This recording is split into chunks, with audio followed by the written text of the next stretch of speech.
জায়গায় ষড়যন্ত্র হচ্ছে। ইনক্লুসিভ ইলেকশনের যে বয়ান এখন দেওয়া হচ্ছে, আমরা প্রশ্ন রাখতে চাই, 2014 সালে যখন 153টা আসনে কোনো ভোট হয় নাই, তখন আপনাদের ইনক্লুসিভ ইলেকশন কোথায় ছিল? আমরা আপনাদের কাছে বিনয়ের সাথে প্রশ্ন রাখতে চাই, 2018 সালে যখন মিডনাইট ইলেকশন অনুষ্ঠিত হল, তখন আপনাদের ইনক্লুসিভ ইলেকশন কোথায় ছিল? 2024 সালে যখন আমি ভার্সেস দামি নির্বাচন হলো, তখন আপনাদের ইনক্লুসিভ ইলেকশন কোথায় ছিল? যখন আমরা দেখেছি সিএমএইচে এরশাদকে বন্দী করে রেখে একজন দামি বিরোধী সাজিয়ে নির্বাচন অনুষ্ঠিত হলো, বিএনপিকে ক্ষমতা কাঠামোর বাইরে রেখে, গণতন্ত্র কাঠামোর বাইরে রেখে, তখন আপনাদের ইনক্লুসিভ ইলেকশন কোথায় ছিল?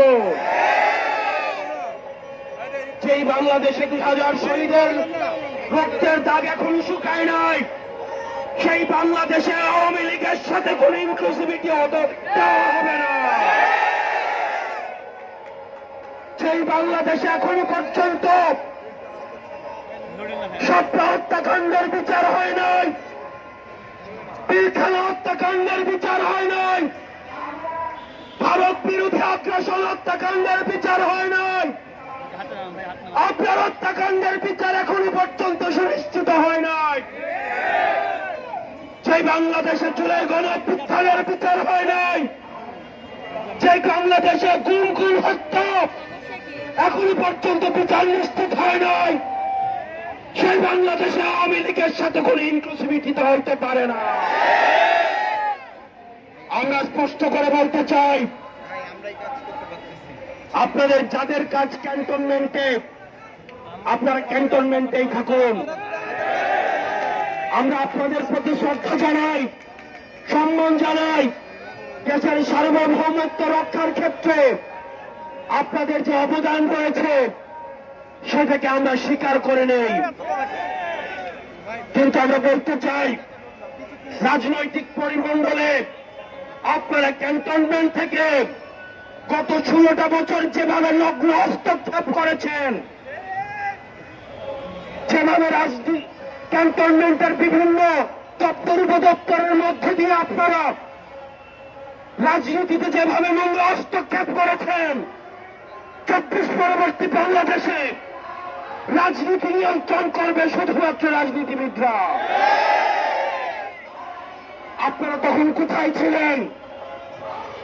বিগত 1.5 দশক ধরে আমরা কোন চ্যানেলকে দেখি নাই পদত্যাগ করতে।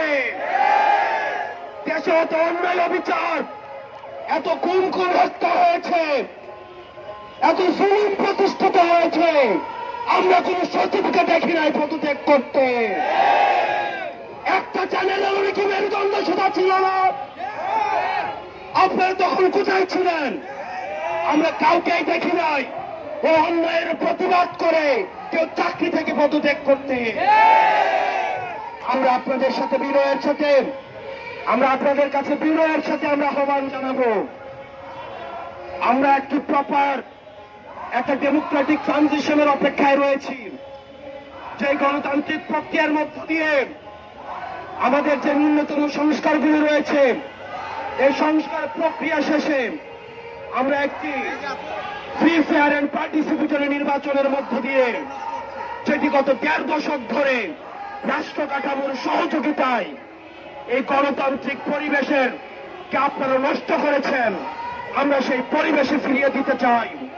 সুতরাং এই পরিবেশটিকে ফিরিয়ে দেওয়ার জন্য আপনারা বাধা হয়ে দাঁড়াবেন না। প্রিয় সহযোদ্ধা এবং রাজনীতিবিদ আপনারা যারা রয়েছেন, আপনারা আওয়ামী লীগকে এখনো চিনে উঠতে পারেন নাই।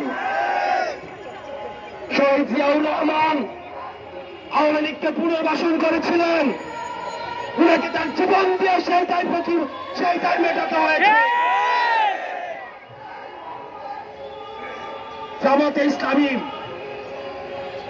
আওয়ামী লীগকে পুনর্বাসন করেছিলেন, তাদের নেতা কর্মীদের হত্যার মধ্য দিয়ে সেই দায় মেটাতে হয়েছে। ষড়যন্ত্রের মাধ্যমে 2009 সালে আওয়ামী লীগ আবার পুনর্বাসিত হয়েছে। পিলখানা হত্যাকাণ্ডের মধ্য দিয়ে, রাষ্ট্রের প্রতিষ্ঠানগুলো ধ্বংসের মধ্য দিয়ে আগামী 100 বছর ধরে সেই দায় আবার আমাদেরকে দিতে হবে। আবার যদি কেউ আওয়ামী লীগকে আবার পুনর্বাসিত করতে চায়, তাহলে তার জীবন দিয়ে সেই দায় আবার পুনর্বাসিত করতে হবে।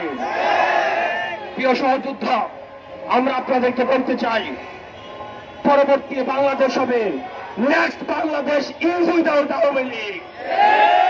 পরবর্তী বাংলাদেশ বিনির্মাণ হবে যারা বেশিরভাগ বিরোধী যে রাজনৈতিক দলগুলো রয়েছে, আমাদের বিভিন্ন বিষয় মত পার্থক্য হবে, আমাদের পলিসির জায়গা থেকে ডিসকাশন হবে, আমাদের ডায়লগ হবে, এগ্রিমেন্ট হবে, ডিসএগ্রিমেন্ট হবে, আমাদের সব হবে আওয়ামী লীগকে এই রাষ্ট্র কাঠামোর বাইরে রেখে। আপনাদের ভুলে গেলে চলবে না, কোন গণতান্ত্রিক প্রক্রিয়ায় ভোটের মধ্যে দিয়ে কিন্তু আওয়ামী লীগের বাংলাদেশ থেকে পালাতে বাধ্য হয়নি। আওয়ামী লীগ পালাতে বাধ্য হয়েছে গণঅভ্যুত্থানের মধ্য দিয়ে। পৃথিবীর ইতিহাসে কোথাও কোন নজির নেই, গণঅভ্যুত্থানের মধ্য দিয়ে যারা পালাতে বাধ্য হয় তাদেরকে আবার নির্বাচনে ফিরিয়ে নিয়ে আসা হয়। সুতরাং আওয়ামী লীগের পতন হয়েছে 5ই আগস্ট। 5ই আগস্ট চূড়ান্ত সিদ্ধান্ত হয়ে গিয়েছে। আওয়ামী লীগের নাম, আওয়ামী লীগের মার্কা এবং আওয়ামী লীগের আদর্শ এই বাংলাদেশের রাজনীতি করার অধিকার হারিয়েছে। অন্তর্বর্তীকালীন সরকারের কাছে আহ্বান জানাবো, আমরা আপনাদের কাছে যে আশা করেছিলাম, এখনো পর্যন্ত আপনাদের দৃশ্যমান কোন পদক্ষেপ আপনারা দেখতে পাইনি। আমরা কোন নির্বাহী আদেশের মধ্য দিয়ে আওয়ামী লীগ নিষিদ্ধ চাই না, বরং আওয়ামী লীগ যে কৃত অপরাধ করেছে, যে গণহত্যা চালিয়েছে, যেভাবে মানুষের বাক স্বাধীনতাকে রুদ্ধ করেছে, গুম হত্যা নিপীড়নের রাজনীতি চালু করেছে, আপনারা যদি সেগুলির বিচার নিশ্চিত করতে পারেন, তাহলে আগামী 300 বছরও আওয়ামী লীগ এই বাংলার জমিনে ফিরবে না। কিছুদিন আগে আপনারা দেখেছেন,